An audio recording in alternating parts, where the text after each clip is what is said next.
Cake గాడు ఎవరిని గలవడు.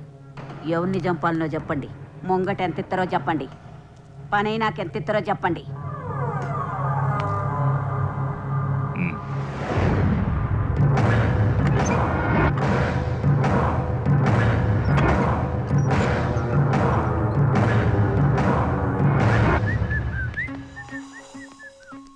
పిల్లవే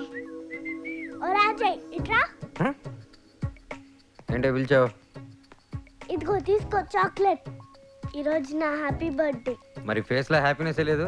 happy birthday. Wishes చెప్పడం కాదు, కనీసం కేక్ కూడా లేదని ఏడుస్తుంది. టౌన్కి వెళ్ళి కేక్ తీసుకురా. ఊరి దాటి వెళ్తే పెద్దనాన్న మెట్టుతోనే కొడతాడు. ఇంకేమైనా చూసుకో. కేక్ తెస్తే కిస్ ఇస్తా అని చెప్పవే. కేక్ తెస్తే కిస్ ఇస్తా. గిరిజ, వాడితో మాట్లాడకు. వాడితో మాట్లాడనివ్వద్దని మీ నాన్న నాతో చెప్పాడు. అయినా నీకేమైనా అవసరం ఉంటే నాకు చెప్పు. టౌన్కి వెళ్ళి కేక్ తీసుకొస్తే గిరిజకి ఇస్తుందంట. నేను తీసుకొస్తా. డ్రెస్ మార్చుకుని వస్తా. తీసుకురాగానే పళ్ళు తోముకోవాలి. అయినా నాకు డ్రైవింగ్ రాదుగా. అరే అజయ్, వచ్చాయి. నేనెందుకన్నయ్యా? నేను 120లో కార్ తోటి కేక్ కూడా పట్టుకుంటాడు. తమరు జన కూడా వచ్చా. వీడు చాలా ఓవర్ చేస్తున్నాడు. కొంచెం హలో, ముద్దిస్తానని చెప్పింది నీకు.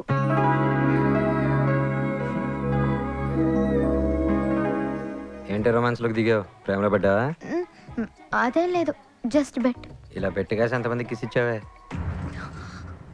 కాస్త మంచిగా ఉందామంటే ఉండనివ్వవుగా. ఓయ్, ఒకవేళ పడదామనుకున్నా గీత విషయం గుర్తొచ్చి నిన్ను చంపేయాలన్నంత కోపం వస్తుంది. గీత విషయంలోనే కదా నువ్వు ఎంత కోపంగా ఉన్నా. సరే చెప్తాను విను. ఆ రోజు గదిలోకి గీతని నేను పిలవలేదు, తనే నన్ను పిలిచింది. Ajay, I love you, please నా మాట విను. నన్ను ఎక్కడికైనా తీసుకెళ్ళి పెళ్లి చేసుకో ప్లీజ్ అజయ్. గీత, నిన్ను తీసుకెళ్ళడం పెద్ద కష్టమేం కాదు, కానీ నేను తీసుకెళ్తే లైఫ్ లాంగ్ వీళ్ళని క్షమించరు. అది కూడా కాదు నన్ను ఆపేది. వీడిది కూడా వీడి తండ్రి రక్తమే అని నా తండ్రిని అంటారు. అది నాకు ఇష్టం లేదు. గీతా, గీతా, తలుపుతీయమ్మా. తలుపుతీయవే. గీతా, నీకే. ఏం చేస్తుందండి ఇది? గీతమ్మ, తలుపుతీయమ్మా. గీతా, తలుపుతీ. ఇప్పుడు ఏం చేయాలి? గీతమ్మ, ఓకే.